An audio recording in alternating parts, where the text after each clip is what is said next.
नमस्कार विद्यार्थियों, मोहरी देवी तापड़िया कन्या महाविद्यालय जसवंतगढ़ के YouTube चैनल पर मैं मृत्युंजय खींची आपका स्वागत करता हूं। विद्यार्थियों, आज हम जो है आधुनिक भारत के इतिहास में कल जो वीडियो में चर्चा कर रहे थे उसके आगे का पढ़ते हैं। हमने टॉपिक जो है उसकी चर्चा की थी यूरोपीय कंपनियों का आगमन। ठीक है, मेन जो टॉपिक था 18वीं सदी का भारत और 18वीं सदी के भारत में जो है हम चर्चा कर रहे थे यूरोपीय कंपनी का आगमन। 18वीं सदी का भारत या भारतीय स्थिति या दशा एक ही बात है, और इसके अंदर हम चर्चा कर रहे थे यूरोपीय कंपनियों का आगमन। और यूरोपीय कंपनियों के आगमन में जो है हमने सबसे पहली कंपनी पुर्तगाली और दूसरी कंपनी डच या हॉलैंड, इनकी चर्चा पिछले वीडियो में कर ली। आज हम तीसरी प्रमुख कंपनी की बात करते हैं, और ये तीसरी प्रमुख कंपनी है अंग्रेज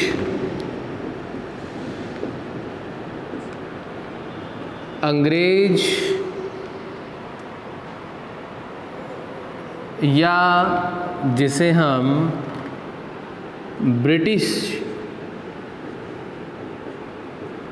ईस्ट इंडिया कंपनी के नाम से भी जानते हैं।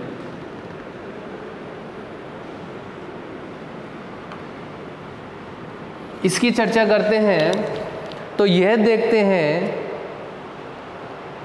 कि 1599 इसमें अंग्रेज ईस्ट इंडिया कंपनी, इसकी स्थापना कब है?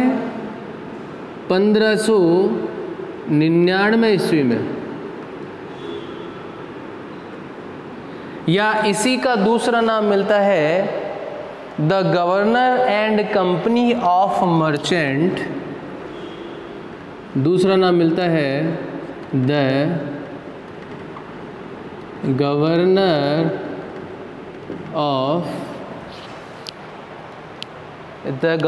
And company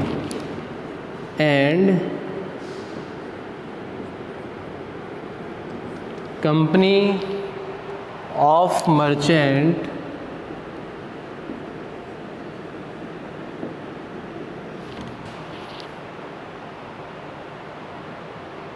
of trading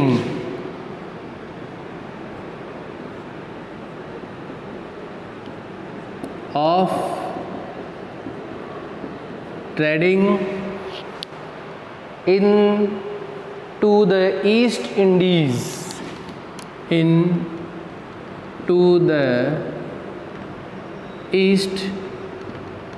Indies,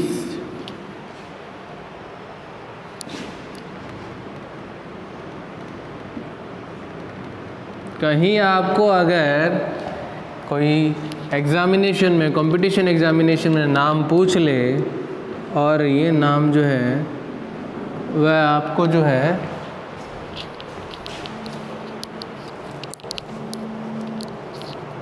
इसमें दिया हुआ मिल सकता है, और मिलान करने में, क्योंकि जाहिर सी बात है कि इतना बड़ा नाम जो है वो याद करने में बहुत ही दिक्कत हो सकती है, इसीलिए हो सकता है कि आपको 4 नाम देकर और उसमें मिलान करवा ले, तो ये नाम जो है वो आपको ध्यान में रखना है की स्थापना हुई जिसे दिसंबर 1600 ईस्वी में ब्रिटेन की महारानी एलिजाबेथ प्रथम, इसकी स्थापना यहाँ इंग्लैंड में 1599 में हो रही है, और 1600 1600 ईस्वी में ब्रिटेन की महारानी, ब्रिटेन की महारानी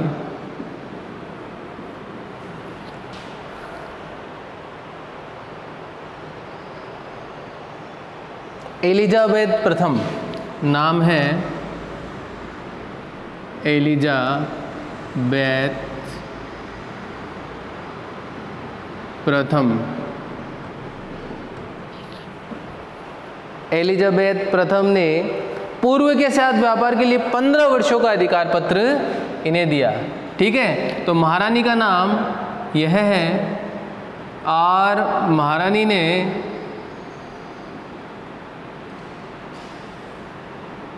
15 वर्षों का व्यापार का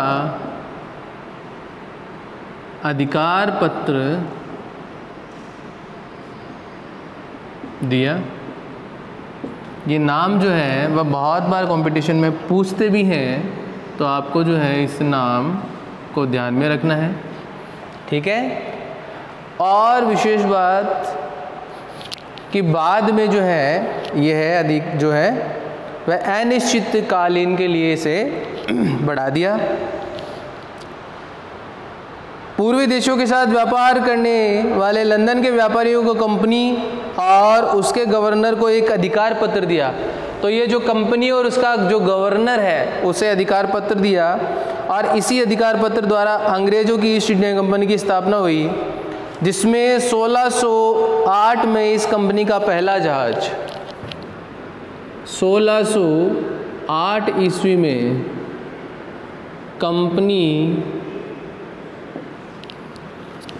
का पहला जहाज हेक्टर सूरत के बंदरगाह पर आया। जहाज का नाम है हेक्टर, जो कि सूरत के बंदरगाह पर आया। ये विद्यार्थियों एक एक लाइन जो है वो एक एक जानकारी है, एक एक प्रश्न है कि आपके सामने ये प्रश्न आ जाएगा कि ऐसा अंग्रेज़ों की ओर से पहला कौन सा जहाज है, कौन सी ईस्वी में जो है यह भारत पहुंचा है और कहाँ पहुंचा है। ठीक है, इस जहाज़ का कप्तान हॉकिंस था। हॉकिंस मुग़ल सम्राट जहांगीर से भेंट करने के लिए गया। तो इस जहाज़ का जो कप्तान है, कप्तान यह था विलियम हॉकिंस।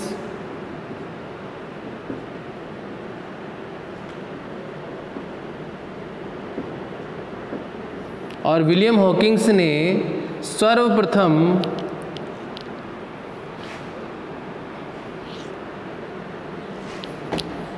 मुगल बादशाह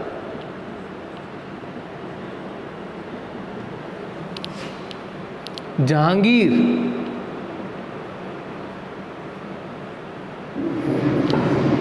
से भेंट की। ठीक है, समय आप देखेंगे 1608।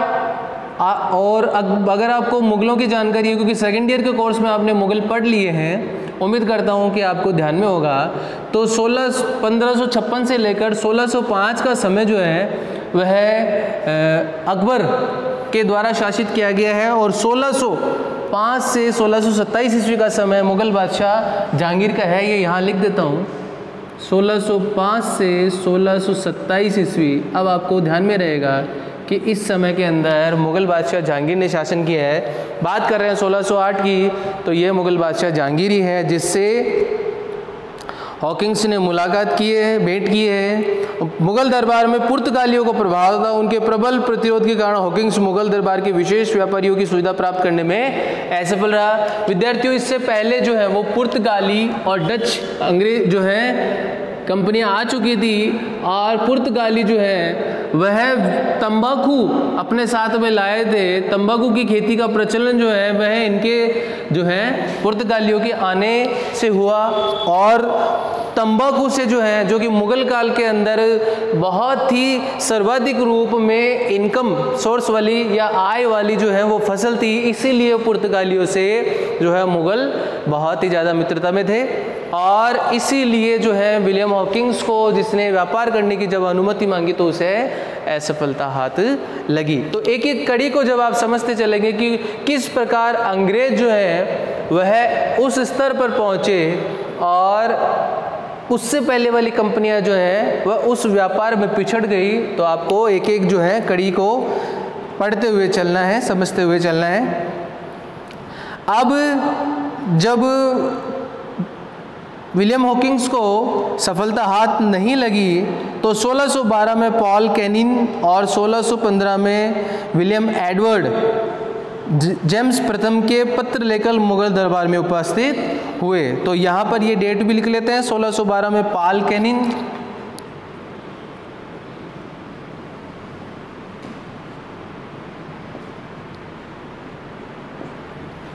और 1615 में विलियम एडवर्ड।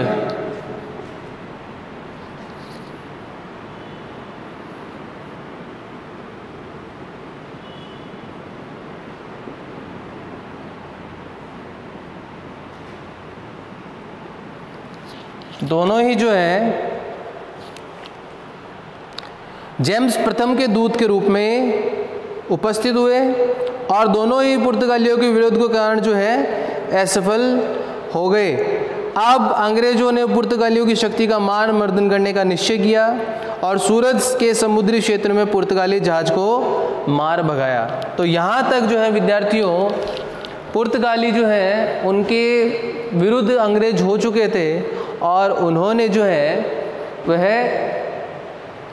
सूरत से, क्योंकि हम पीछे पढ़ चुके हैं कि सूरत द्वीप, साल, सेट, बसीन, इन स्थानों पर जो है वो पुर्तगालियों का अधिकार रहा है। तो विद्यार्थियों,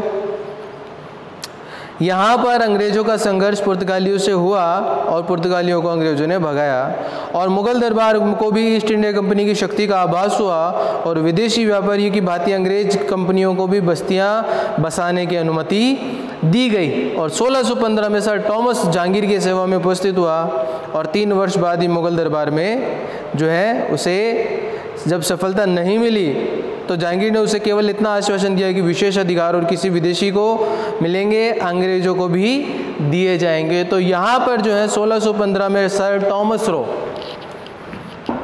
1615 में सर टॉमस रो जो है यह मुगल दरबार में जहांगीर से मुगल बादशाह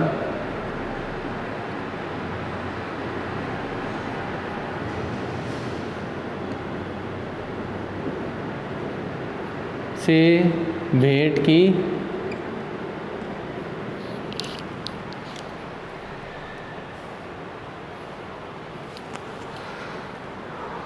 ईस्ट इंडिया कंपनी के व्यापारिक केंद्रों को फैक्ट्री और कारखाना कहा जाता था। विद्यार्थियों, हॉकिंस को जहांगीर ने 400 का मनसबदार बना दिया और जागीर प्रदान की। इसको 400 का मनसबदार बनाया एवं जागीर प्रदान की। किसके द्वारा?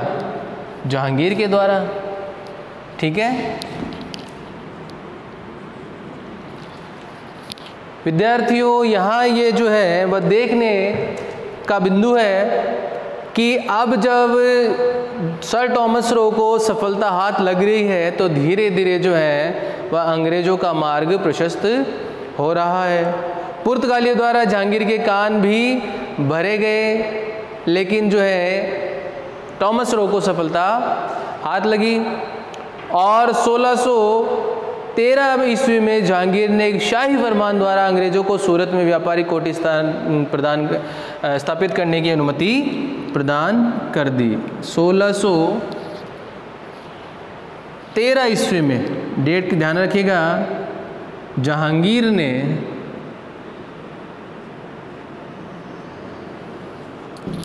शाही फरमान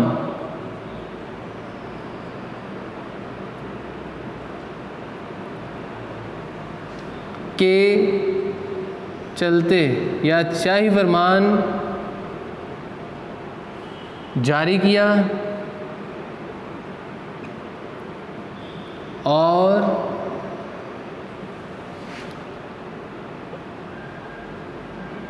अंग्रेजों को सूरत में व्यापारिक कोठी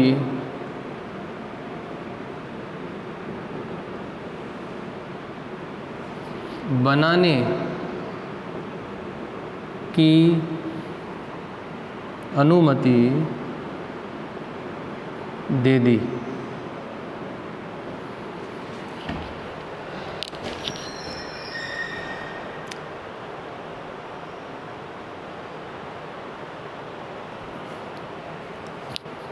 विद्यार्थियों, यहाँ एक बात ध्यान और रखनी है कि टॉमस एडवर्ड के नियंत्रण में सूरत में सर्वप्रथम अंग्रेज व्यापारिक कोठी की स्थापना हुई और बाद में प्रथम प्रेसिडेंसी भी यहीं बनी।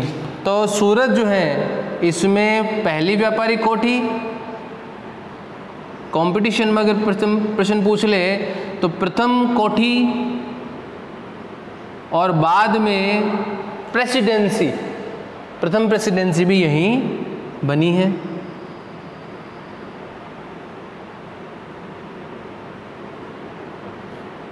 ठीक है, की स्थापना यहीं हुई है।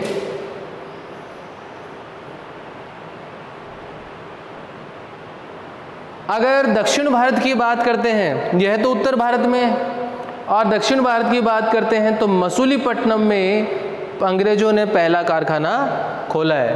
तो अंग्रेजों की अगर दक्षिण की बात करते हैं तो सूरत तो गया उत्तर भारत में, इसका एरो लगाकर आप ऐसा लिख सकते हैं उत्तर भारत में और दक्षिण भारत में। इसके स्टार लगा सकते हैं। दक्षिण भारत में मसूलीपट्टनम में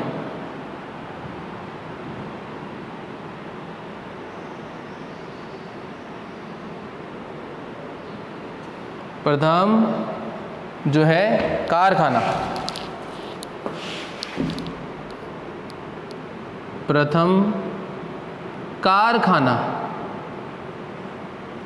स्थापित किया गया है। विद्यार्थियों, अगर आप बोर्ड पे नहीं देख पा रहे हैं तो आप जो है वह मेरी बात को ध्यान से सुने कि उत्तर भारत में पहली कोठी जो है वह सूरत में और दक्षिण भारत में प्रथम कारखाना मसूलीपट्टनम में स्थापित किया गया है। भारत में प्रथम वैधानिक अनुमति प्राप्त जो फैक्ट्री है वह मसूलीपट्टनम में ही खुली है और यह जो है वह बहुत ही महत्वपूर्ण प्रश्नों में शामिल है। बहुत बार जो है वह आपको घुमाकर प्रश्न पूछ लेते हैं कि फैक्ट्री, अच्छा फैक्ट्री यानी वह कारखाना जहाँ पर फैक्टर काम कर रहे हैं, यानी मजदूर या जो कामगार है उन्हें फैक्टर कहते थे और कामगारों के कार्यस्थली को फैक्ट्री या कारखाना कहा जाता था। अब जो है धीरे धीरे इन्हीं स्थानों पर अंग्रेज जो है वह बस्तियां बसाने लग गए। जैसे जैसे कंपनी का व्यापार बढ़ा, बस्तियों का आकार भी बढ़ा। इन बस्तियों की रक्षा करने में कंपनी की जो है व्यवस्था स्वयं की थी। कंपनी ने अब जो है वह सेना का संगठन भी प्रारंभ कर दिया। तो यहाँ तक अगर बात करते हैं विद्यार्थियों कि सर्वप्रथम सूरत में जो है बस्ती कायम कर रहे हैं और 1631 में मछलीपट्टनम में, यहाँ पर आप जो है वो डेट देते हैं तो सूरत की डेट जो है वह लगभग 1613 के पश्चात और मसूलीपट्टनम की डेट देखते हैं तो 1631 1640 में कंपनी ने चंद्रगिरी के राजा से मद्रास के आसपास के क्षेत्र को खरीदा और वहाँ पर सेंट जॉर्ज नामक किले का निर्माण करवाया।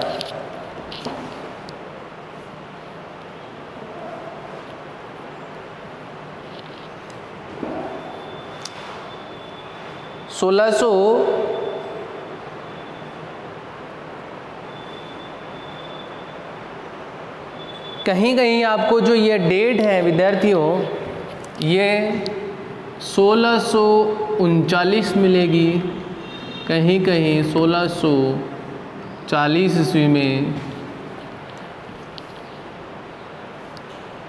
फ्रांसीसी डे नामक एक अंग्रेज ने, फ्रांसीसी डे नाम है, अंग्रेज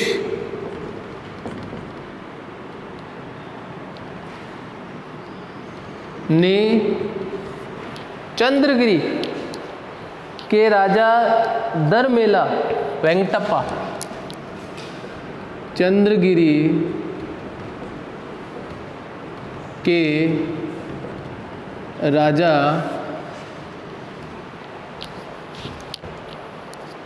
दरमेला वेंकटप्पा,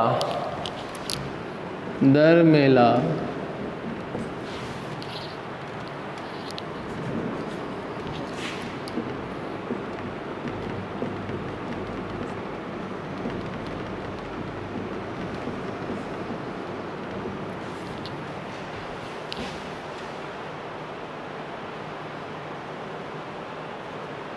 से मद्रास को पट्टे पर प्राप्त किया।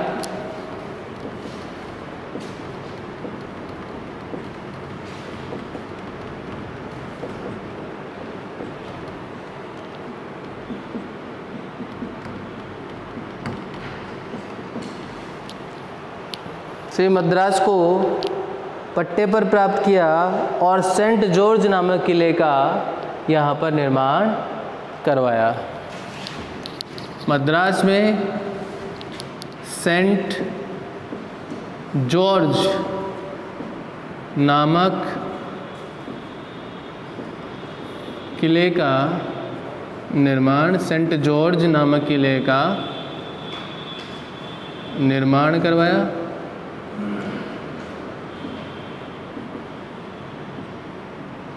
विद्यार्थियों, अंग्रेजों के द्वारा यह निर्मित प्रथम किला है भारत में।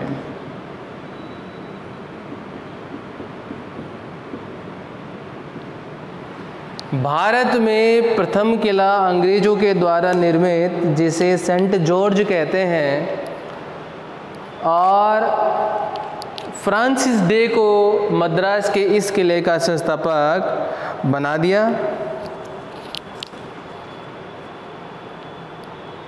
इससे पूर्व 1633 में एक कोठी बालासोर में, दूसरी कोठी हरिपुर में जो है स्थापित की गई थी। लेकिन अभी जब बात कर रहे हैं कि अंग्रेजों ने जो है प्रारंभिक रूप में सफलता हासिल कर ली है। पहले जो है व्यापार की अनुमति प्राप्त की, शाही फरमान के द्वारा सूरत में जो है कोठी स्थापित करने की जो है आज्ञा प्राप्त की, और अब जो है वह मद्रास को जो है वह पट्टे पर प्राप्त करके, लीज पर प्राप्त करके जो है अब किले का निर्माण करवा रहे हैं। इसके आगे की जो घटनाएं हैं वह नेक्स्ट वीडियो में देखेंगे। इस वीडियो को जो है हम दो भागों में बनाएंगे।